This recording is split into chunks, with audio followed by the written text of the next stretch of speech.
اعوذ باللہ من الشیطان الرجیم بسم اللہ الرحمن الرحیم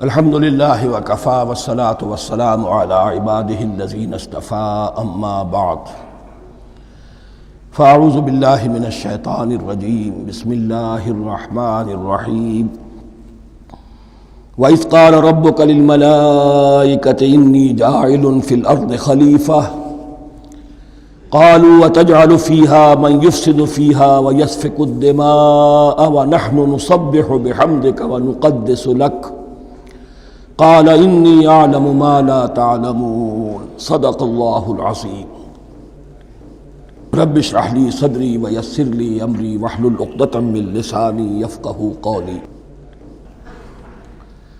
جیسا کہ میں نے عرض کیا تھا، سورہ بقرہ کے پہلے 4 رکوع نہایت اہم ہیں، نہایت جامع ہیں۔ پہلے 2 رکوعوں میں 3 قسم کے انسانوں کی وضاحت کی گئی، 3 قسم کے کردار کے نقشے کھینچ دیے گئے۔ تیسرے رکوع میں قرآن مجید کی دعوت کا خلاصہ آ گیا، توحید فی العقیدہ، توحید فی العمل، یعنی عبادت اللہ کی، ایمان بالرسالت، قرآن مجید کو منزل من اللہ کلام ماننا۔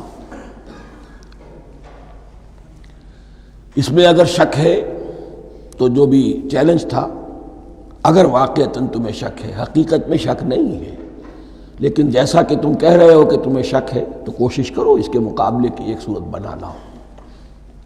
پھر آخرت، جنت اور دوزخ، ان دونوں کا تذکرہ ہو گیا۔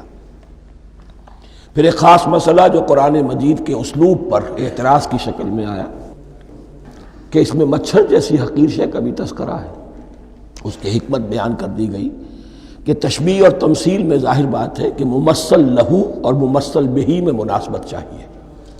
جس چیز کے لیے تمثیل بیان کی جا رہی ہے، جس شے سے تمثیل بیان کی جا رہی ہے، ان میں مناسبت ہونی چاہیے، اس میں عظیم یا حقیر کا کوئی سوال نہیں۔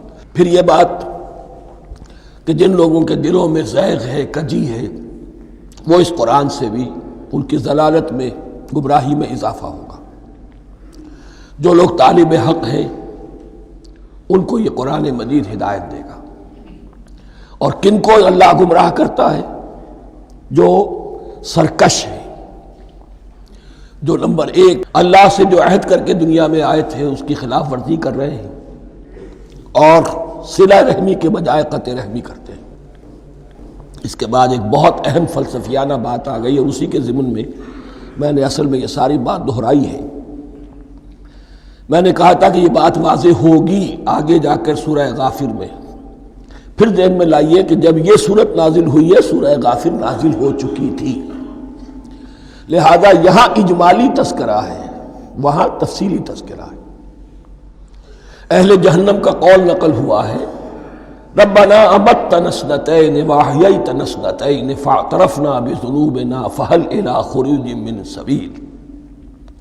اے اللہ، تو نے 2 مرتبہ ہم پر موت وارد کی، 2 مرتبہ ہمیں زندہ کیا، اب ہم نے اپنے قصور تسلیم کر لیے، تو اب یہاں سے بھی کوئی اور مرحلہ ہے یا نہیں؟ یہاں سے نکلنے کا بھی کوئی راستہ ہے یا نہیں؟ اس سے حقیقت یہ واضح ہوئی، انسان کی تخلیق اول ہوئی عالم ارواح میں، صرف ارواح کی حیثیت سے، اور حدیث میں آتا ہے الارواح جنود مجندہ، لشکروں کی شکل، تمام انسان۔ ان سے عہد لیا گیا الست بربکم قالوا بلا، پھر سلا دیا گیا ارواح کو۔ یہ گویا کہ پہلی موت تھی جو ہم گزار آئے۔ پھر عالم خلق کا مرحلہ آیا۔ عالم خلق میں یہ تناسل کے ذریعے سے رحم مادر میں جب ایک جنین تیار ہوتا ہے تو ایک حدیث ہے، حضرت عبداللہ ابن مسعود سے 4 مہینے کا جب جنین ہو جاتا ہے تو اس کے بعد وہ روح لا کر اس میں پھونک دی جاتی ہے. یہ گویا کہ احیاء اولا ہو گیا، پہلی مرتبہ کا زندہ کیا جانا، پہلی موت کی نیند سے جگا دیا گیا. اے تازہ واردان بساط ہوائے دل، اب ہم اس دنیا میں اس جسد کے ساتھ زندہ ہوئے، اب پھر موت آئے گی، جسد یہی چلا جائے گا جہاں سے آیا تھا، روح جہاں سے آئی تھی وہاں واپس جائے گی. ثم یمیتکم ثم یحییکم ثم الیہ ترجعون، پھر تمہیں اللہ کی طرف لوٹا دیا جائے گا. یہ ہے بہت گہرا نقطہ فلسفہ دین کا. اس کے بعد مضمون شروع ہو رہا ہے خلافت کا، جس کا اجمالی جو ہے تذکرہ تیسرے رکوع کی آخری آیت میں آ گیا. هو الذی خلق لکم ما فی الارض جمیعا، زمین میں جو کچھ ہے اے انسانوں تمہارے لیے پیدا کیا گیا. اسی کے ساتھ جڑتا ہوا مضمون اب خلافت کا آ رہا ہے. وَإِذْ قَالَ رَبُّكَ لِلْمَلَائِكَةِ إِنِّي جَاعِلٌ فِي الْأَرْضِ خَلِيفَةً، اور یاد کرو جب کہ کہا تھا تمہارے رب نے فرشتوں سے میں بنانے والا ہوں زمین میں ایک خلیفہ. اب خلیفہ کی حقیقت کو سمجھیے. خلیفہ کسے کہتے ہیں؟ نائب. عام طور پر لوگوں کو مغالطہ ہوتا ہے کہ خلیفہ جانشین جو ہے وہ تو کسی کے موت کے بعد ہوتا ہے، زندگی میں تو نہیں ہوتا. لیکن یہاں اصل میں ہمارے لیے بہت آسان ہے. انسان کی جو اصل حقیقت ہے اس دنیا میں، اس کو سمجھنے کے لیے یوں سمجھیے کہ ہم آج سے 50 سال پہلے انگریز کے غلام تھے. ہمارا بادشاہ یا ملکہ انگلستان میں تھا یا تھی. دہلی میں وائس رائے ہوتا تھا. وائس رائے کا کام کیا ہے؟ جو حکم آیا ہے ہز میجسٹیز گورنمنٹ کا یا ہر میجسٹیز گورنمنٹ کا جو حکم آیا ہے بلا چون و چرا، بغیر کسی تغیر اور تبدل کے نافذ کرے. ہاں جہاں کوئی حکم وہاں سے نہیں ہے تو یہاں کے حالات میں بہترین اپنی رائے قائم کرے، غور و فکر کرے یہاں کی مصلحتیں کیا ہے. جو چیز بھی امپائر کی مصلحت میں ہو اس کے مطابق فیصلہ کر سکتا ہے. بین ہی یہی رشتہ ہے. اللہ ہے لیکن اللہ نے اپنے آپ کو غیب کے پردے میں چھپا لیا ہے. زمین پر انسان ہے. اب انسان کا کام یہ ہے جو ہدایت آ رہی ہے اللہ کی طرف سے اس پر تو بے چون و چرا عمل کرے. جہاں کوئی ایکسپریس ہدایت نہیں ہے، کوئی واضح ہدایت نہیں ہے، وہاں اپنے بیسٹ ججمنٹ کو ایکسرسائز کرے. اسی کا نام اجتہاد ہے. غور و فکر کرے، سوچے، اور جو بات روح دین کے زیادہ سے زیادہ مطابقت رکھنے والی ہو اس کو اختیار کر لے. بین ہی یہی رشتہ ہے در حقیقت رشتہ خلافت کہ جو اللہ اور انسان کے مابین ہے. اب یہ جو دی گئی ہے یہ حیثیت تمام انسانوں کو دی گئی ہے. پوٹینشلی ہر انسان اللہ کا خلیفہ ہے. لیکن جو اللہ کا باغی ہو جائے، جو خود حاکمیت کا مدعی ہو گیا، گویا کہ وہ باغی ہے. اب اگر شاہ جہان بادشاہ تھا، اس کا کوئی ولی عہد تھا، اور ولی عہد جو ہے صبر نہیں کر سکتا، اپنے باپ کی زندگی ہی میں بغاوت کر دیتا ہے، حکومت حاصل کرنا چاہتا ہے، تو اب وہ کیا ہے؟ واجب القتل ہے. جو لوگ بھی حاکمیت کے مدعی ہو گئے، ویسے تو حقیقت واجب القتل ہے لیکن دنیا میں مہلت دی ہے اللہ نے. یہ دار الامتحان ہے. فوراً قتل نہیں کرتا، فوراً ختم نہیں کرتا. وَلَوْلَا كَلِمَةٌ سَبَقَتْ مِن رَبِّكَ إِلَىٰ أَجَلٍ مُّسَمًّى لَقُضِيَ بَيْنَهُمْ، اگر یہ پہلے بات طے نہ ہو چکی ہوتی، ایک وقت معین تک کے لیے انہیں مہلت اللہ نے نہ دی ہوتی تو اللہ فیصلہ چکا دیتا. لیکن مہلت دی ہے.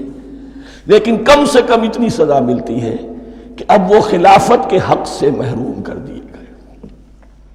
گویا کہ اب خلافت دنیا میں ہوگی خلافت المسلمین. صرف وہی شخص کہ جو اللہ کو مانے اپنا حاکم مطلق، وہ خلافت کا اہل ہے. تو یہ چند باتیں خلافت کی اصل حقیقت کے ضمن میں یہیں پر سمجھ لیجیے. وَإِذْ قَالَ رَبُّكَ لِلْمَلَائِكَةِ إِنِّي جَاعِلٌ فِي الْأَرْضِ خَلِيفَةً قَالُوا أَتَجْعَلُ فِيهَا مَن يُفْسِدُ فِيهَا وَيَسْفِكُ الدِّمَاءَ وَنَحْنُ نُسَبِّحُ بِحَمْدِكَ وَنُقَدِّسُ لَكَ. اور یاد کرو جب کہ تمہارے رب نے کہا تھا فرشتوں سے کہ میں زمین میں خلیفہ بنانے والا ہوں، تو انہوں نے کہا کہ کیا تو بنائے گا اس میں جو فساد مچائے گا اس میں اور خوریزی کرے گا؟ وَنَحْنُ نُسَبِّحُ بِحَمْدِكَ وَنُقَدِّسُ لَكَ، ہم آپ کی تسبیح اور تحمید اور آپ کی تقدیس میں لگے ہوئے ہیں۔ قَالَ إِنِّي أَعْلَمُ مَا لَا تَعْلَمُونَ، فرمایا میں جانتا ہوں جو تم نہیں جانتے۔ اب یہاں سوال پیدا ہوتا ہے کہ فرشتوں کو یہ گمان کیسے ہوا، یا یہ خیال کیسے ہوا؟ دو رائے ہیں اس میں۔ ایک تو یہ کہ انسان کی تخلیق سے پہلے اس دنیا میں جنات تھے، اور انہیں بھی کچھ اللہ نے تھوڑا سا اختیار دیا تھا، اور انہوں نے یہاں فساد مچایا۔ انہی پر قیاس کرتے ہوئے فرشتوں نے سمجھا کہ انسان بھی پھر زمین میں فساد مچائے گا، خوریزی کرے گا۔ ایک دوسری اصولی بات یہ کہی گئی ہے کہ خلافت کا لفظ جب استعمال ہوا تو اس کے معنی ہے کہ کوئی نہ کوئی اختیار بھی ملے گا۔ جنات کے بارے میں خلافت کا لفظ کہیں نہیں آیا، انسان کے بارے میں آ رہا ہے۔ خلیفہ بالکل بے اختیار نہیں ہوتا، جیسا کہ میں نے عرض کیا، جہاں واضح حکم ہے تو اس کی تو تنفیذ، یہاں نہیں ہے وہاں اپنی رائے سے جتنا بھی بہتر سے بہتر سوچ سکتا ہو انسان رائے قائم کرے۔ یہ اختیار جو ہے، ظاہر بات ہے جہاں اختیار ہوگا صحیح استعمال ہونے کا بھی امکان ہے، غلط استعمال ہونے کا بھی امکان ہے۔ اختیار تو بلکہ یہ کہ آپ کا پولیٹیکل سائنس کا تو ایکسیم یہ ہے، authority turns to corrupt and absolute authority corrupts absolutely۔ تو ٹینڈنسی کرپشن کی ہوتی ہے اختیار کے اندر۔ اس بنا پر انہوں نے قیاس کیا کہ اس میں فساد ہوگا، خوریزی ہوگی۔ اللہ تعالیٰ نے فرمایا اپنی حکمتوں سے میں خود واقف ہوں، میں کیوں بنا رہا ہوں یہ میں جانتا ہوں، تم نہیں جانتے۔ وَعَلَّمَ آدَمَ الْأَسْمَاءَ كُلَّهَا، اور اللہ نے سکھا دیے آدم کو تمام کے تمام نام۔ اب اس میں بھی ایک رائے تو یہ ہے، بلکہ اس میں تقریباً اجماع ہے مفسرین کا، کہ اس سے مراد ہے تمام اشیاء کے نام، اور تمام اشیاء کے نام سے مراد ہے ان کی حقیقت کا علم۔ ہیومن نالج جو ہے، اگر آپ اس کا تجزیہ کریں گے تو وہ یہی ہے کہ انسان ایک چیز کو پہچانتا ہے، پھر اس کے لیے ایک نام رکھتا ہے یا کوئی ٹرم اس کے لیے قائم کرتا ہے۔ اس نام یا ٹرم اور اس کے حوالے سے، اصطلاح کے حوالے سے بہت سے حقائق کو اپنے ذہن کے اندر محفوظ کرتا ہے۔ تو گویا کہ ان علمہ آدم الاسماء کلہا، تمام نام سکھا دیے کل مادی کائنات کے اندر جو کچھ وجود میں آنے والا تھا، ان سب کی حقیقت سے پوٹینشلی حضرت آدم کو آگاہ کر دیا۔ یہ پوٹینشل علم ہے، ہیومن نالج، جو ایکوائرڈ نالج ہے، جو انسان کو سم اور بصر اور اپنے اس دماغ کے کمپیوٹر کے ذریعے سے حاصل ہوتا ہے۔ ایک ہے ریویلڈ نالج جو اللہ وحی کے ذریعے سے بھیجتا ہے، ایک ہے ایکوائرڈ نالج، انسان خود علم حاصل کرتا ہے۔ اس نے آنکھوں سے دیکھا، کان سے سنا، نتیجہ نکالا، اور اس کمپیوٹر نے اس کو پروسیس کیا، اس نتیجے کو کہیں میموری کے اندر سٹور کر لیا۔ یہ کمپیوٹر ہے بہت بڑا۔ پھر کچھ اور دیکھا، کچھ اور سنا، کچھ چھو کر معلوم ہوا، کچھ چکھ کر معلوم ہوا، کچھ سونگھ کر معلوم ہوا، کوئی اور نتیجہ نکلا، اسے وہ پاس میموری کے ساتھ اس کو ٹیلی کیا اور نتیجہ نکالا۔ اس طرح رفتہ رفتہ ان السمع والبصر والفؤاد کل اولئک کان عنہ مسئولا، یہ ایکوائرڈ نالج تین چیزوں سے انسان کو حاصل ہو رہا ہے، سماعت، بصارت اور یہ عقل، جو فائدہ اخذ کرتی ہے، جو اس کو پروسیس کرتی ہے، اس تمام جو سینس ڈیٹا اس کو مہیا ہوتا ہے سینس آرگنز کے ذریعے سے۔ یہ علم ہے جو پوٹینشلی حضرت آدم کو دے دیا گیا۔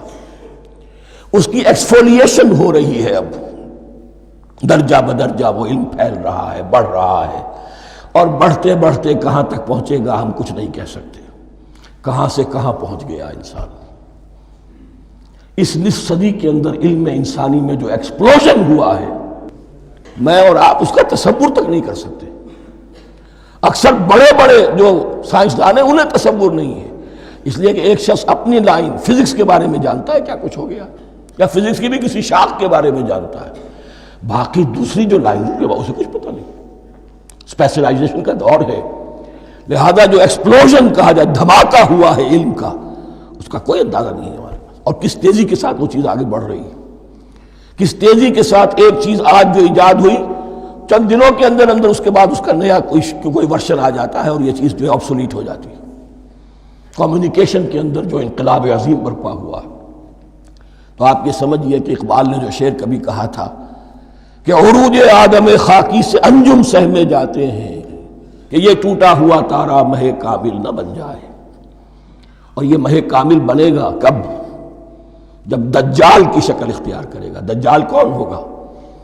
جو ان تمام قواعد طبیعہ کے اوپر قابو پا لے گا، جب چاہے گا جہاں چاہے گا بارش برسائے گا، رزق کے تمام خزانے اپنے ہاتھ میں لے لے گا، جو اس کے اوپر ایمان لائے گا اسی کو ملے گا، کسی اور کو نہیں ملے گا، اس کی آواز پوری دنیا میں سنائی دے گی، وہ چند دنوں کے اندر پوری دنیا کا چکر لگا لے گا۔ یہ ساری چیزیں جو حدیث میں دجال کے بارے میں آئی ہیں وہ اسی علم آدم ایکوائرڈ نالج کے اس حد کو پہنچ جانا کہ وہ ٹوٹل مسٹریز نیچر کی جو ہے وہ اس پر منکشف ہو جائے اور ان قواعد طبیعہ کو وہ ہارنس کر لے، قابو میں لے آئے اور انہیں استعمال کرے۔ کبھی جب ہمارے کسی بہت 200-300ویں کوئی پیڑھی میں کوئی ہمارے جد امجد ہوں گے جنہوں نے کوئی چٹان دیکھی کہ گری، پتھر پر پتھر ٹکرایا تو آگ اس میں سے شعلہ نکلا، اس کا یہ مشاہدہ کافی ہو گیا آگ پیدا کرنے کے لیے۔ پتھروں کو ٹکراؤ آگ پیدا کر لو، یہ اس دور کی سب سے بڑی ایجاد تھی، آگ، انرجی۔ اب وہ انرجی کہاں سے کہاں پہنچی، وہ آگ نے بھاپ کی شکل اختیار کی، پھر ہم نے بجلی ایجاد کی، اور کب کیا ہے ایٹمک انرجی ہے اور نہ معلوم کیا کیا ہے، واللہ اعلم۔ ان تمام چیزوں کا تعلق ہے خلافت ارضی کے ساتھ، لہذا فرشتوں کو جو بتایا گیا وہ یہ ہے کہ آدم کو علم بھی دیا جا رہا ہے، صرف اختیار ہی نہیں دیا جا رہا، علم دیا جا رہا ہے۔ وَعَلَّمَ آدَمَ الْأَسْمَاءَ كُلَّهَا ثُمَّ عَرَضَهُمْ عَلَى الْمَلَائِكَةِ، پھر ان تمام اشیاء کو پیش کیا فرشتوں کے سامنے۔ فَقَالَ أَنبِئُونِي بِأَسْمَاءِ هَؤُلَاءِ، اور فرمایا کہ مجھے بتاؤ ان چیزوں کے نام، ان کنتم صادقین، اگر تم سچے ہو۔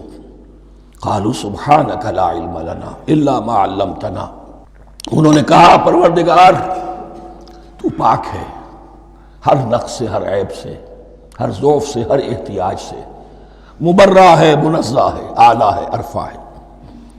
لا علم لنا الا ما علمتنا، ہمیں کوئی علم حاصل نہیں سوائے اس کے جو تو نے ہمیں سکھا دیا ہے۔ اس کی تعبیر یہی بہتر معلوم ہوتی ہے کہ ملائکہ کی حیثیت در حقیقت اس کائناتی جو حکومت ہے اللہ کی آفاقی حکومت، اس کے کارندوں کی ہے، یہ اس کے سول سرونٹس ہیں، تو ہر ایک کو صرف اس کے شعبے کے متعلق علم دیا گیا ہے، علم جامع نہیں ہے، تمام چیزوں کا علم یہ معلوم کرنے کی استعداد ان کے پاس نہیں ہے۔ کوئی فرشتہ فرض کیجئے بارش کے اوپر مامور ہے، کوئی پہاڑوں پر مامور ہے، جس کا ذکر سیرت میں آتا ہے کہ جب طائف میں حضور پر پتھراؤ ہوا ہے تو اس کے بعد ایک فرشتہ حاضر ہوا ہے کہ میں ملک الجبال ہوں، اللہ نے مجھے پہاڑوں پر مامور کیا ہوا ہے، آپ اگر فرمائیں تو جن لوگوں نے آپ کو ستایا ہے، یہ جو طائف جن دو پہاڑوں کے درمیان یہ وادی ہے، ان کو آپس میں ٹکرا دو کہ یہ پس کر اور سرما بن جائے۔ آپ نے فرمایا نہیں، کیا عجب، اللہ تعالیٰ ان کی اگلی نسلوں کو ہدایت دے دے۔ تو فرشتے ہیں، کوئی پہاڑوں پر مامور ہے، کوئی کسی خدمت پر مامور ہے، ان کو علم دیا گیا ہے صرف انہی کی اپنی جو بھی فرائض منصبی ہیں ان کے شعبے سے متعلق، کل نہیں۔ جامعیت جو ہے علم کی وہ ہے کہ جو حضرت آدم علیہ السلام کو پوٹینشلی دے دی گئی اور جو اب بڑھتے بڑھتے ایک بہت جلاور درخت بن چکا۔ سبحانک لا علم لنا الا ما علمتنا انک انت العلیم الحکیم، یقیناً آپ ہی کی ذات ہے جو کل کے کل علم کی حامل ہے اور جس کے اوپر حکمت بھی، جس کی حکمت بھی کامل ہے، باقی تو ہر مخلوق میں سے ہر ایک کا علم ناقص رہے گا۔ العلیم، کل علم کا جاننے والا تو ہی ہے، الحکیم، کل حکمت وہ تو تیرے ہی پاس ہے۔ قال یا آدم انبئہم باسمائہم، اللہ نے فرمایا کہ آدم ان کو بتاؤ ان کے نام۔ فلما انباہم باسمائہم، تو جب انہوں نے بتا دیے ان کو فرشتوں کو ان کے نام. قال الم اقل لکم انی اعلم غیب السماوات والارض. تو اللہ نے فرمایا کہ میں نے کہا نہیں تھا کہ میں جانتا ہوں آسمانوں اور زمین کی تمام غائب چیزوں کو جو تمہاری نگاہوں سے بھی اوجھل ہے. غیب میں ہر شے کا جاننے والا ہوں. وَأَعْلَمُ مَا تُبْدُونَ وَمَا كُنْتُمْ تَكْتُمُونَ.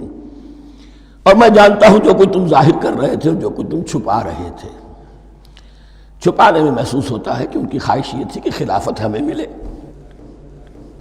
ہم خدام ادب ہیں، ہر وقت تسبیح و تحمید اور تقدیس میں مصروف ہیں، جو حکم ملتا ہے بجا لاتے ہیں. تو یہ خلافت کسی اور مخلوق کو کیوں ملے؟ یہاں صرف یہ اور بتا دوں کہ یہ چونکہ اب ایک تیسری مخلوق کا ذکر بھی بعد میں آئے گا. 3 صاحب تشخص مخلوقات ہیں اللہ کی. صاحب تشخص، صاحب شعور، جن میں میں کا شعور ہے. انا، میں. ایک ملائکہ ہیں، ان کی تخلیق نور سے ہوئی ہے. ایک انسان ہے جن کی تخلیق گارے سے ہوئی ہے. ایک جنات ہیں جن کی تخلیق آگ سے ہوئی ہے. باقی حیوانات ہیں، ان میں شعور تو ہے، خود شعور ہی نہیں ہے. Self consciousness, there is a world of difference between consciousness and self consciousness. انسان جب دیکھتا ہے تو اس کو یہ بھی معلوم ہے میں دیکھ رہا ہوں. کتا بلہ دیکھتا ہے، اسے یہ اندازہ نہیں ہوتا کہ میں دیکھ رہا ہوں. دیکھنے کا ایک نتیجہ ہے جو نکل آتا ہے، لیکن میں کا وجود نہیں ہے. یہ انا، سیلف، ایگو، یہ انسان میں ہے، جنات میں ہے، شعور میں، اور فرشتوں میں ہے. ایک نوری مخلوق، ایک ناری مخلوق، ایک زمین کے اس کرسٹ میں یہ جو مٹی اور گارے، مٹی اور پانی کا جو ملغوبہ ہے گارے کی شکل میں، اس سے بنا ہے. قال يا آدم انبئهم بأسمائهم فلما انبأهم بأسمائهم قال ألم أقل لكم إني أعلم غيب السماوات والأرض وأعلم ما تبدون وما كنتم تكتمون وإذ قلنا للملائكة اسجدوا لآدم فسجدوا إلا إبليس.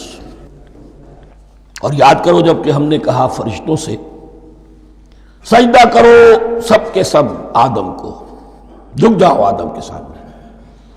فسجدوا، ان سب نے سجدہ کیا. الا ابلیس، سوائے ابلیس کے. پہلی بات تو یہ سمجھیے کہ تمام ملائکہ کے سجدے کی ضرورت کیا تھی. کیا یہ صرف تعظیماً تھا؟ اور تعظیماً اگر تھا تو کیا آدم خاکی کی تعظیم تھی یا کسی اور شے کی تعظیم تھی؟ مکی صورتوں میں یہ بات 2 جگہ واضح کی گئی ہے. فَإِذَا سَوَّيْتُهُ وَنَفَخْتُ فِيهِ مِن رُوحِي فَقَعُوا لَهُ سَاجِدِينَ. جب میں اس آدم کی تخلیق مکمل کر لوں اور اس میں اپنی روح میں سے پھونک دوں، تب گر پڑنا اس کے سامنے سجدے میں. تعظیم اگر ہے تو آدم خاکی کی نہیں ہے، اس کے اندر جو ڈیوائن ایلیمنٹ ہے، جو ڈیوائن سپارک ہے، جو روح ربانی ہے، میری روح، اس کی ہے. اور نمبر 2، اس کی حکمت کیا ہے، علت کیا ہے، غرض و غایت کیا ہے؟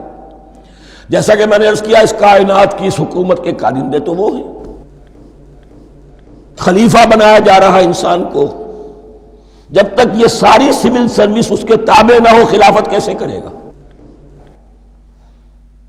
دیکھیے میں جانا چاہتا ہوں، چوری کرنے کے لیے جانا چاہتا ہوں، راستے میں کتنے فیکٹرز ہوں گے، کتنے فزیکل فینومینا ہوں گے. میں چلنا چاہتا ہوں، میں زمین کو دھکیلتا ہوں، زمین مجھے دھکیلتی ہے.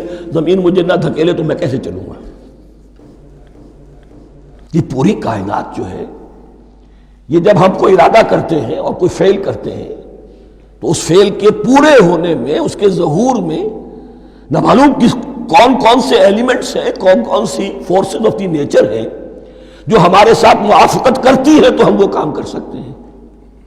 اور ان سب پر فرشتے مامور ہیں، ہر ایک کی اپنی ڈومین ہے. اگر وہ تابع نہ ہوں تو خلافت کی کوئی معنی نہیں. خلافت دی گئی ہے، یہ ادھر جانا چاہتا ہے جانے دو، یہ نماز کے لیے مسجد میں جانا چاہتا ہے جانے دو، یہ چوری کے لیے نکلا ہے نکلنے دو. اس لیے کہ اس کو جو اختیار دیا گیا ہے، اس کے اختیار کے استعمال میں یہ تمام جو قوتیں ہیں وہ اس کے ساتھ موافقت کرتی ہیں، تب اس کا کوئی ارادہ وہ اچھا ہو یا برا وہ پایہ تکمیل کو پہنچ سکتا ہے۔ یہ گویا کہ سبارڈینیشن اس کے لیے سمبل کہ تمام فرشتوں کو جھکا دیا گیا۔ البتہ اس آیت میں ایک مغالطہ پیدا ہوتا ہے، الا ابلیس، سوائے ابلیس کے۔ مغالطہ یہ پیدا ہوتا ہے کہ شاید وہ بھی فرشتہ تھا، اس لیے کہ حکم تو فرشتوں کو دیا گیا تھا۔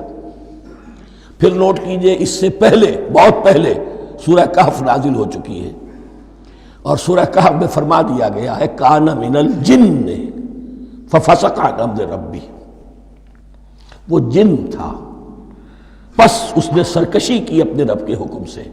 فرشتے کی شان یہ نہیں ہے، وہ اللہ کے کسی حکم کی سرتابی نہیں کرتا۔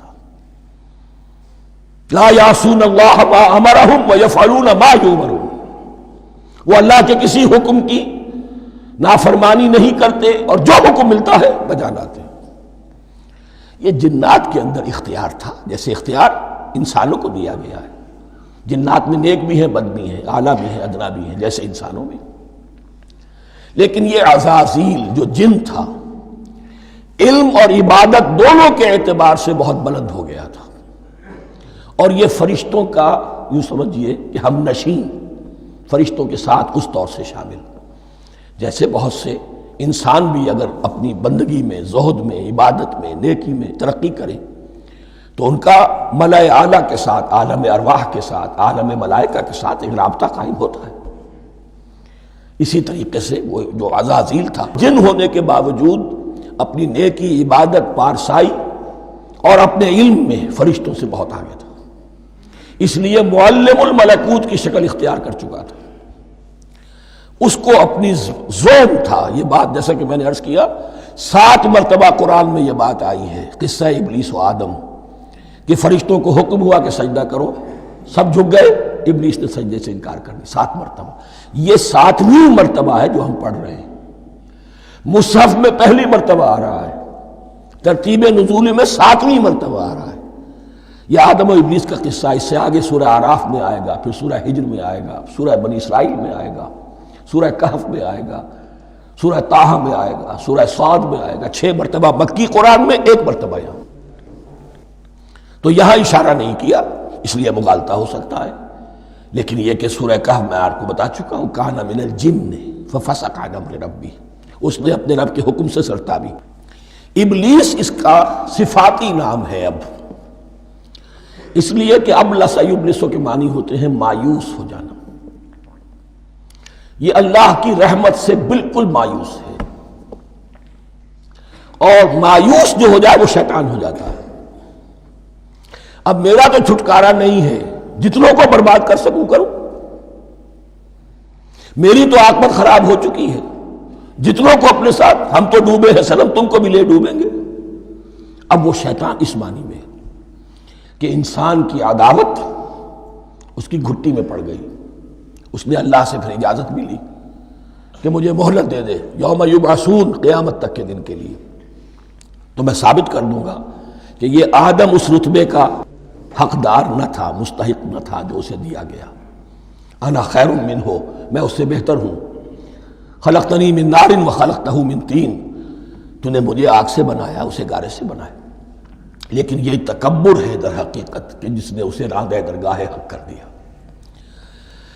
وَإِذْ قُلْنَا لِلْمَلَائِكَةِ اسْجُدُوا لِآدَمَ فَسَجَدُوا إِلَّا إِبْلِيسَ أَبَىٰ وَاسْتَكْبَرَ، ابا اس نے انکار کیا، واستکبر اور تکبر کیا، استکبار کیا، وَكَانَ مِنَ الْكَافِرِينَ۔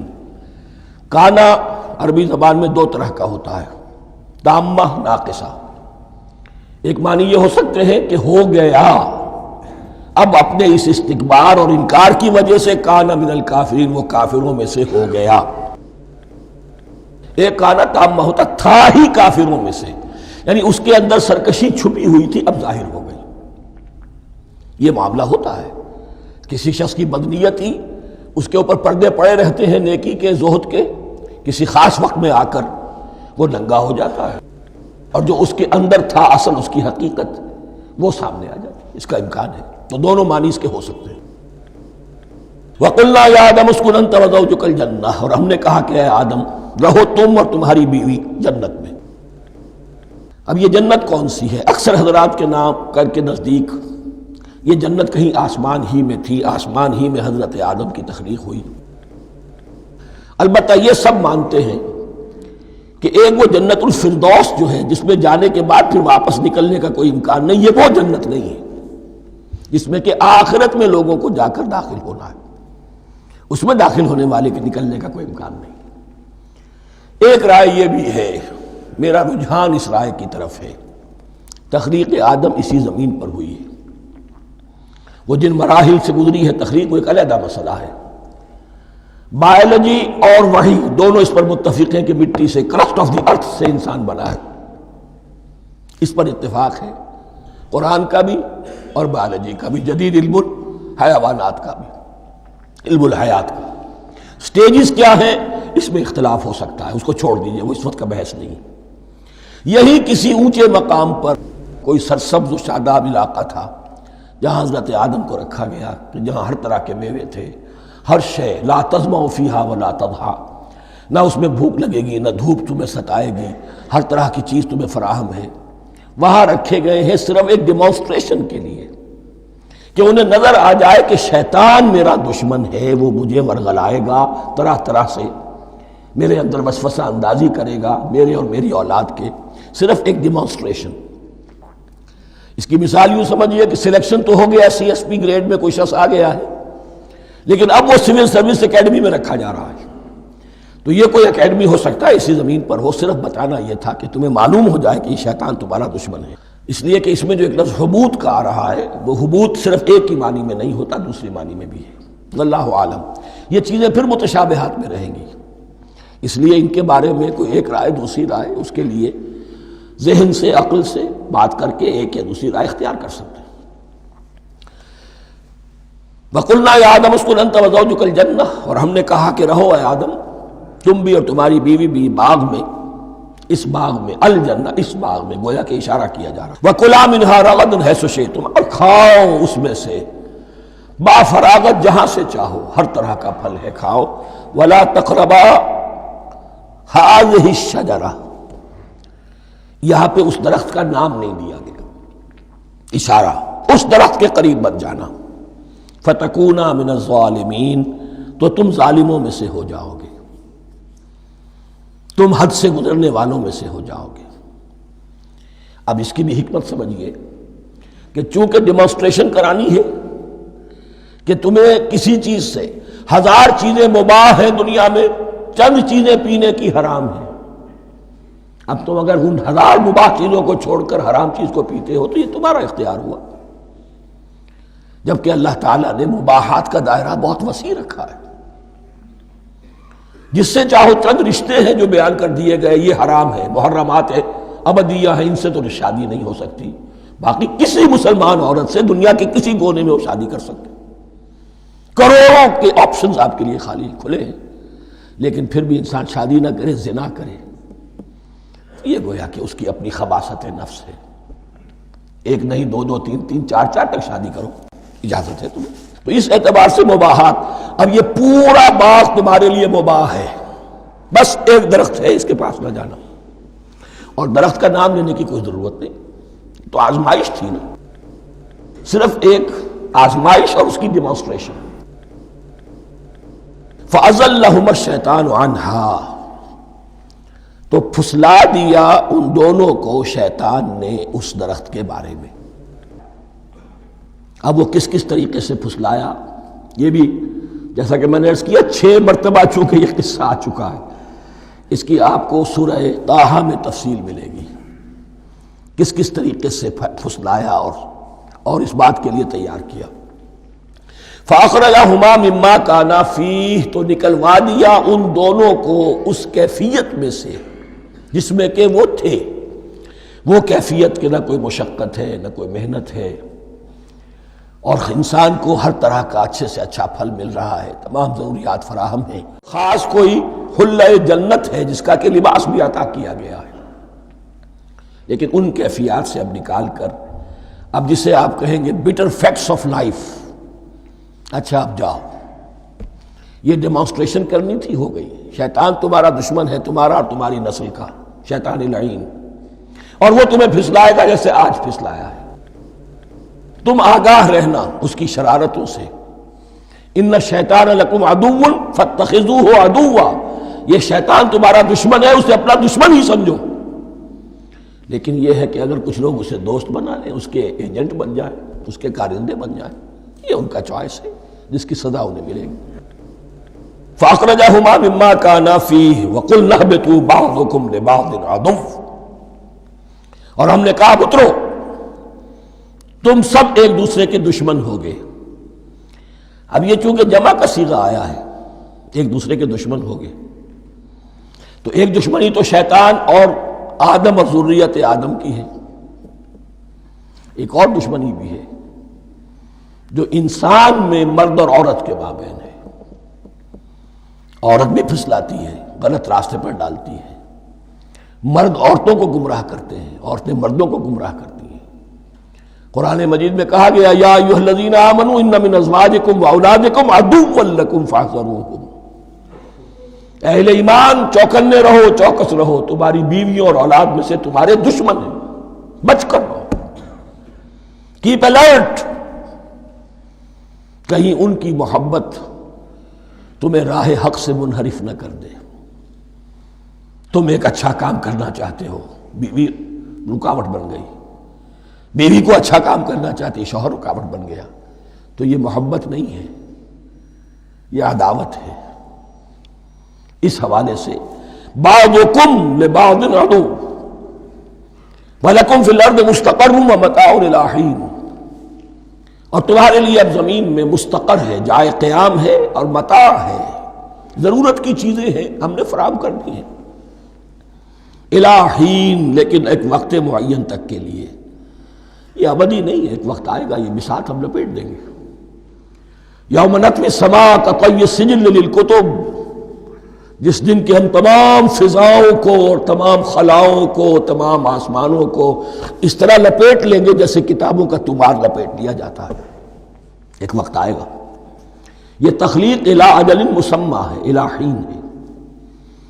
فتلقى آدم من ربہ کلمات فتاب علیہ، تو سیکھ لیے، حاصل کر لیے آدم نے اپنے رب سے کچھ کلمات، تو اللہ نے ان کی توبہ قبول کر لی۔ اب اس کی وضاحت سورہ اعراف میں، یہ تو چونکہ پس منظر میں وہ 2/3 قرآن موجود ہے، اس کی وضاحت کیا ہے کہ حضرت آدم میں سخت پشیمانی پیدا ہوئی ہے، میں نے کیا کیا، مجھ سے خطا سرزد ہو گئی، اللہ کے حکم کی میں نے خلاف ورزی کی، لیکن ان کے پاس الفاظ نہیں تھے کن الفاظ میں اللہ سے استغفار کریں، کن الفاظ میں اللہ سے معافی چاہیں۔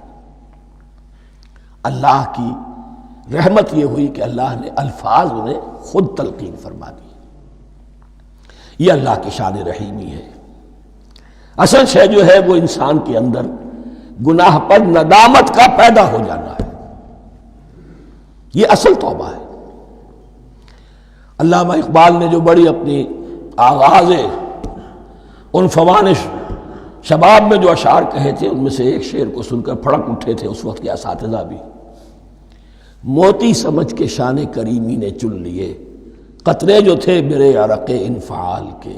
انفعال کہتے ہیں شرمندگی کو، شرمندگی سے میری پیشانی پر جو پسینے کے قطرے نمودار ہو گئے، میرے پروردگار کو وہ اتنے عزیز ہوئے، اس نے انہیں موتی کی طرح چن لیا۔ موتی سمجھ کے شان کریمی نے چن لیے قطرے جو تھے میرے عرق انفعال کے۔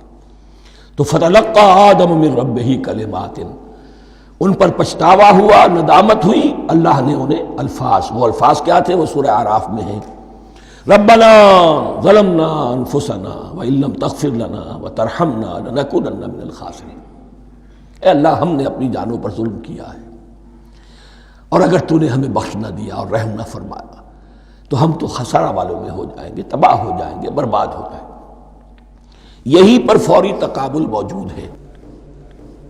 غلطی ابلیس سے بھی ہوئی، حکم سے سرتابی ہوئی، لیکن اس پر ندامت نہیں ہوئی، تکبر کی بنا پر اور اکڑ گیا، انا خیر منہ۔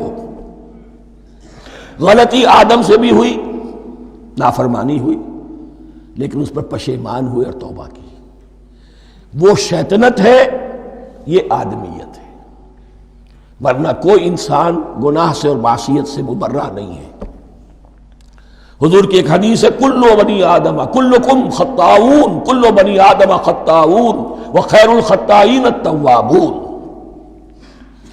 آدم کے تمام اولاد، تمام انسان خطا کار ہیں، ان خطا کاروں میں بہتر وہ ہیں، اچھے وہ ہیں جو توبہ کرتے ہیں۔ تو یہاں حضرت آدم سے غلطی ہوئی، انہوں نے توبہ کی، پشیمانی ہوئی، ندامت ہوئی، اس نے کی اور اس پر جم گیا، اصرار کیا۔ فتلقى آدم من ربه کلمات فتاب علیہ انہ هو التواب الرحیم۔ یقیناً وہی تو ہے بہت توبہ کو قبول فرمانے والا اور بہت رحم فرمانے والا۔ یہ نوٹ کیجئے گا، توبہ کا لفظ دونوں طرف سے آتا ہے، بندہ بھی تواب وخیر الخطائین التوابون، تواب بندے بھی ہو گئے، تواب اللہ بھی ہے۔ اس کی اصل حقیقت کیا ہے؟ بندے نے خطا کی اور دور ہو گیا اللہ سے، اللہ نے اپنی رحمت کی نگاہ اس سے پھیر لی۔ بندے نے توبہ کی، اللہ پھر اپنی رحمت کے ساتھ اس کی طرف متوجہ ہو گیا۔ توبہ کے معنی پلٹنا۔ بندہ معصیت سے توبہ کر کے اپنی اصلاح کی طرف، بندگی کی طرف، اطاعت کی طرف پلٹ آیا۔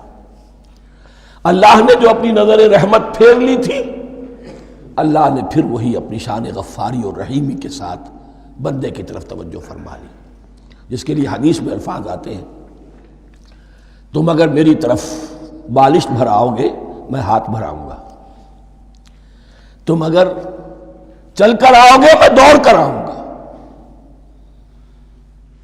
ہم تو مائل بکرم ہے کوئی سائل ہی نہیں، راہ دکھلائیں کسے رہنم منزل ہی نہیں۔ وہ تو تواب ہے، بس فرق یہ ہے کہ تابہ بندے کے لیے ہوگا تو الہ ہوگا، تابہ الہ، انی تبت الیک، اور جب اللہ کی طرف سے ہوگا تابہ علیہ، وہ اعلیٰ ہوگا، اس پر توبہ کی، یعنی اللہ کی بلند شان ہے تو انسان توبہ کرتا ہے تو اس کی طرف توبہ کرتا ہے۔ اللہ کی شان کیا ہے؟ وہ توبہ کرتا ہے تو بندے پر اعلیٰ، فتاب علیہ انہ هو التواب الرحیم۔ قلنا اہبطوا منہا جمیعا، ہم نے کہہ دیا اتر جاؤ اس سے اب تم سب کے سب۔ فَإِمَّا يَأْتِيَنَّكُم مِّنِّي هُدًى، اب یہاں لفظ آیا اہبطوا، یہاں بھی پہلے بھی آیا ہے۔ جو حضرات یہ سمجھتے ہیں کہ تخلیق آدم آسمانوں پر ہوئی ہے اور جنت بھی وہ آسمان میں ہے جہاں رکھے گئے تھے، آزمائشی یا ٹریننگ یا ڈیمانسٹریشن والی جنت، وہ یہاں حبوط کا ترجمہ کریں گے کہ آسمان سے زمین پر اترنے کا حکم دیا گیا۔ جو لوگ سمجھتے ہیں یہی کسی بلند مقام پر تھے، وہ کہتے ہیں کہ نیچے اترو، کسی بڑی اونچی سطح مرتفع پر اگر کوئی جگہ تھی تو اب نیچے اترو اور جاؤ، اب تمہیں زمین میں ہل چلانا پڑے گا، اب روٹی حاصل کرنے کے لیے یہ جو نعمتوں کے دسترخوان یہاں بچھے ہوئے تھے یہ اب تمہارے لیے نہیں ہے۔ اس کے لیے اس معنی میں اس لفظ کا استعمال جو ہے وہ آ جائے گا آگے چل کر اسی سورہ بقرہ کے اندر، کہ اس معنی میں بھی سورہ بقرہ کے 7ویں رکوع میں یہ لفظ استعمال ہوا ہے، تو امکان اس کا بھی ہے۔ بس اس سے آگے ادھر یا ادھر کی زیادہ بحث کرنے کا یہ موقع دورہ ترجمہ قرآن میں نہیں ہے۔ قُلْ اهْبِطُوا مِنْهَا جَمِيعًا فَإِمَّا يَأْتِيَنَّكُم مِّنِّي هُدًى فَمَن تَبِعَ هُدَايَ فَلَا خَوْفٌ عَلَيْهِمْ وَلَا هُمْ يَحْزَنُونَ، تو جب بھی آئے گی تمہارے پاس میری جانب سے کوئی ہدایت، تو جو کوئی میری ہدایت کی پیروی کرے گا اس کے لیے نہ خوف ہوگا اور نہ وہ حزن سے دوچار ہوگے۔ یہ ہے علم انسانی کا دوسرا گوشہ، ریویلڈ نالج۔ اس چوتھے رکوع کی جو حسن ہے اسے دیکھیے، شروع میں ایکوائرڈ نالج کا ذکر ہے جو پوٹینشلی حضرت آدم کی ذات میں رکھ دیا گیا، اور جو انسان نے پھر اپنی محنت سے ان السمع والبصر والفؤاد اس کے ذریعے سے آگے بڑھایا۔ یہ علم ہے چل رہا ہے، آج مغربی اقوام ہم سے بہت آگے ہیں، کبھی ایک زمانے میں مسلمان آگے نکل گئے تھے، لیکن ظاہر بات ہے کہ اس دنیا میں عروج تو انہی کو ہوگا جو ان چیزوں میں سب سے زیادہ جس کی آگہی حاصل ہوگی۔ البتہ ایک علم وہ ہے جو آسمان سے نازل ہوتا ہے، یہ گیون ہے، ریویلڈ نالج ہے، یہ وحی ہے۔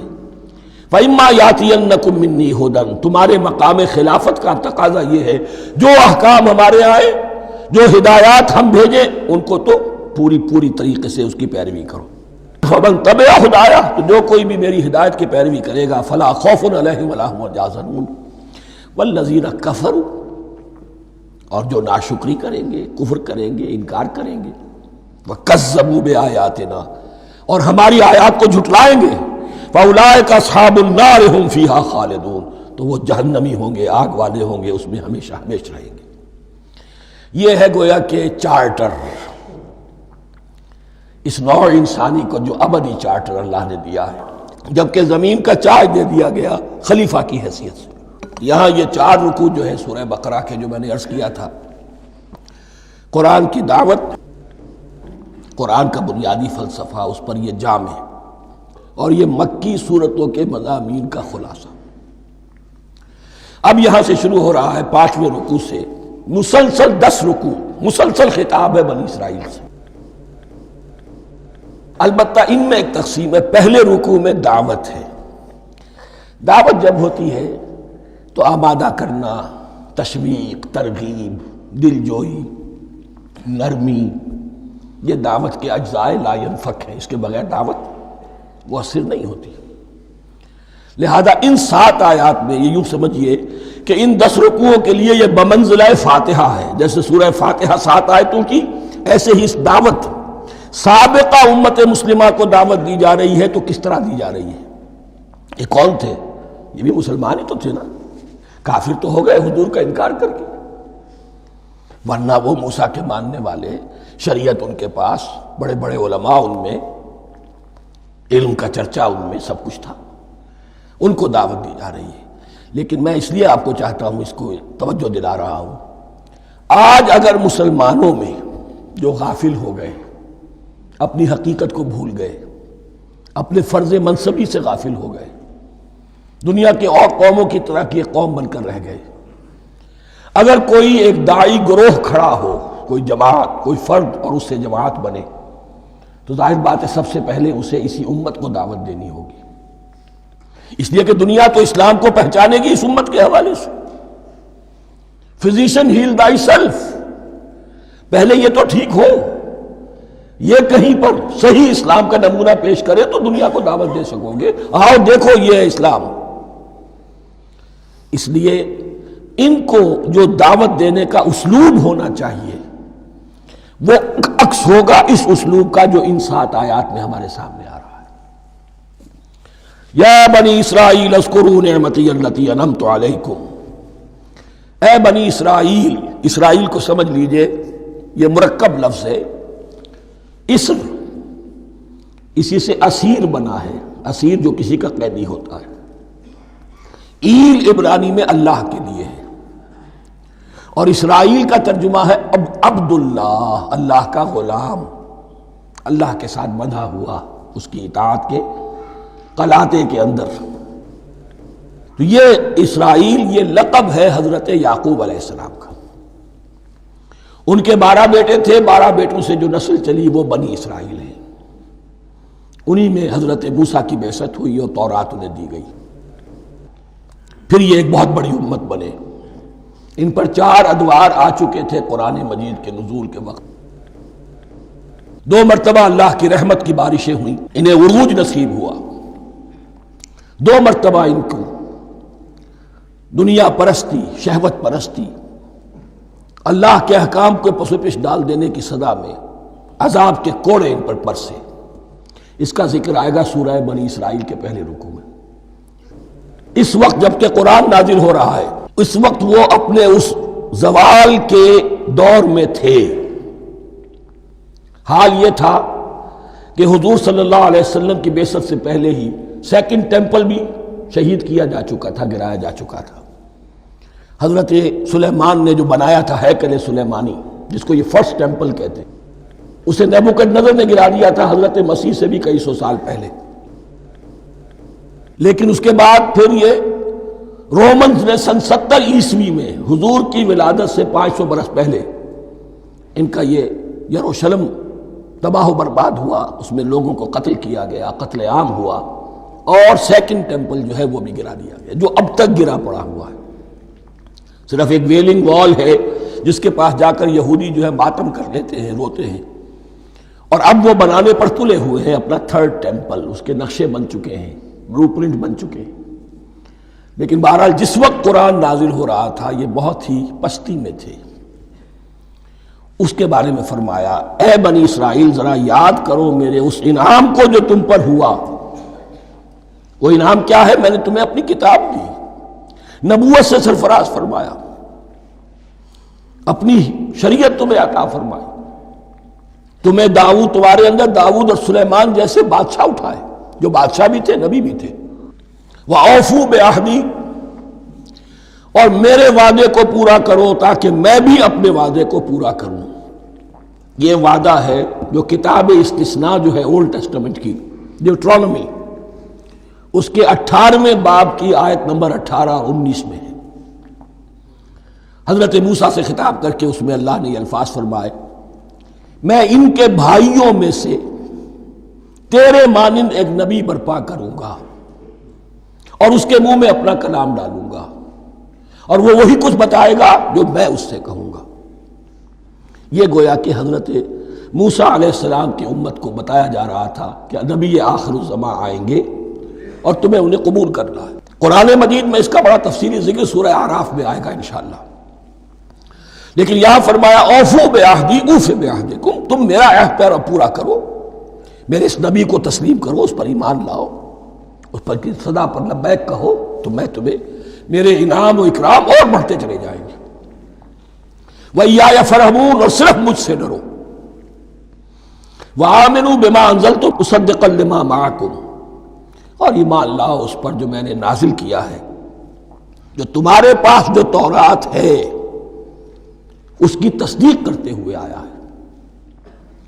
اس کے دو معنی ہے، ایک تو قرآن تصدیق کرتا ہے تورات کی اور انجیل کی، فیہا ھدی ونور، فیہ ھدی ونور، اور دوسرے یہ کہ قرآن اور محمد صلی اللہ علیہ وسلم ان پیشین گوئیوں کے مصداق بن کر آئے ہیں جو تورات میں تھی، ورنہ وہ پیشین گوئیاں جھوٹی ثابت ہوتی۔ ان کے مصداق کون ہے؟ قرآن اور محمد صلی اللہ علیہ وسلم، یہ دونوں معنی اس کے ہیں۔ وَآمِنُوا بِمَا أَنزَلْتُ مُصَدِّقًا لِمَا مَعَكُمْ وَلَا تَكُونُوا أَوَّلَ كَافِرٍ بِهِ، اور دیکھو تم ہی سب سے پہلے ان کا کفر کرنے والے نہ بن جاؤ۔ تمہیں تو سب کچھ معلوم تھا، تم تو منتظر تھے، تم تو آخری نبی کے انتظار میں تھے اور ان کے حوالے سے دعائیں کیا کرتے تھے کہ اللہ اس نبی آخر الزمان کے واسطے سے ہماری مدد فرما اور کافروں کے مقابلے میں ہمیں فتح عطا فرما۔ یہ آئے گا آگے چل کر اسی سورہ بقرہ کے اندر۔ لیکن اب تم ہی سب سے بڑھ کر کافر ہو گئے، تم ہی سب سے بڑھ کر دشمن ہو گئے۔ وَلَا تَكُونُوا أَوَّلَ كَافِرٍ بِهِ وَلَا تَشْتَرُوا بِآيَاتِي ثَمَنًا قَلِيلًا، اور دیکھو میری ان آیات کے عوض حقیر سی قیمت قبول نہ کرو۔ یہ آیات الہیہ ہیں، ان کو رد کر رہے ہو، کس لیے؟ ہماری مسندیں، ہماری حیثیت، ہماری چودراہٹیں، کہیں ان پر کوئی آنچ نہ آ جائے۔ حقیر سی چیزیں، یہ صرف اس دنیا کا سامان ہے، اس کے سوا کچھ نہیں۔ وَلَا تَشْتَرُوا بِآيَاتِي ثَمَنًا قَلِيلًا وَإِيَّايَ فَاتَّقُونِ، اور صرف مجھ سے تقوی اختیار کرو، میرا تقوی اختیار کرو۔ وَلَا تَلْبِسُوا الْحَقَّ بِالْبَاطِلِ وَتَكْتُمُوا الْحَقَّ وَأَنْتُمْ تَعْلَمُونَ، اور نہ گڈمڈ کرو حق کے ساتھ باطل کو، اور مت چھپاؤ حق کو، درا حالے کہ تم جانتے ہو۔ یہ بات اچھی طرح نوٹ کرنی ہے، جانتے بوجھتے کرنا، ایک ہے مغالطے میں کرنا، وہ ضلالت ہے، گمراہی ہے۔ ایک جان بوجھ کر کرنا، حق کو پہچان کر اسے رد کرنا، یہ پھر اللہ تعالیٰ کے غضب کو دعوت دینا ہے، ریت آف اللہ، اس کے غضب کو دعوت دینا ہے کہ حق کو پہچان کر اس کی نفی کی جائے۔ وَأَنْتُمْ تَعْلَمُونَ، علماء یہود قرآن مجید میں آگے چل کر آئے گا، ایسے پہچانتے تھے محمد کو اور قرآن کو جیسے اپنے بیٹوں کو، یعرفونہ کما یعرفون ابناہم، ایسے پہچانتے جیسے اپنے بیٹوں۔ وَأَقِیمُوا الصَّلَاةَ وَآتُوا الزَّکَاةَ، دیکھو نماز قائم کرو، زکوٰۃ ادا کرو، وَارْکَعُوا مَعَ الرَّاکِعِینَ، اور جھکنے والوں کے ساتھ جھکو۔ یہ اول تو رکوع کو انہوں نے اپنے ہاں سے خارج کر دیا تھا، ثانیاً باجماعت نماز ان کے ہاں ختم ہو گئی تھی۔ وَارْکَعُوا مَعَ الرَّاکِعِینَ، جماعت باجماعت نماز کی طرف اشارہ ہے۔ أَتَأْمُرُونَ النَّاسَ بِالْبِرِّ وَتَنْسَوْنَ أَنفُسَكُمْ، کیا تم لوگوں کو نیکی کا حکم دیتے ہو، تقویٰ کی، پارسائی کی تعلیم دیتے ہو؟ میں کہہ رہا ہوں نا کہ اصل میں مخاطب کون ہے؟ علماء یہود۔ اس آیت سے ثابت ہو گیا عالم ہمارا بھی جب بھی کھڑا ہوگا اونچے سے اونچا آواز کہے گا، اعلیٰ سے اعلیٰ بات کہے گا۔ اکثر و بیشتر کا حال یہ ہے کہ ان کا اپنا کردار دیکھیے تو کوئی مناسبت ہی نہیں اس سے کہ جو وہ بات کہہ رہا ہے، جو لوگوں کو دعوت دے رہا ہے اس پر خود عمل نہیں۔ تو یہی در حقیقت علماء یہود کا کردار بن چکا تھا۔ أَتَأْمُرُونَ النَّاسَ بِالْبِرِّ وَتَنْسَوْنَ أَنفُسَكُمْ، کیا تم لوگوں کو نیکی کا حکم دیتے ہو اور خود اپنے آپ کو بھول جاتے ہو؟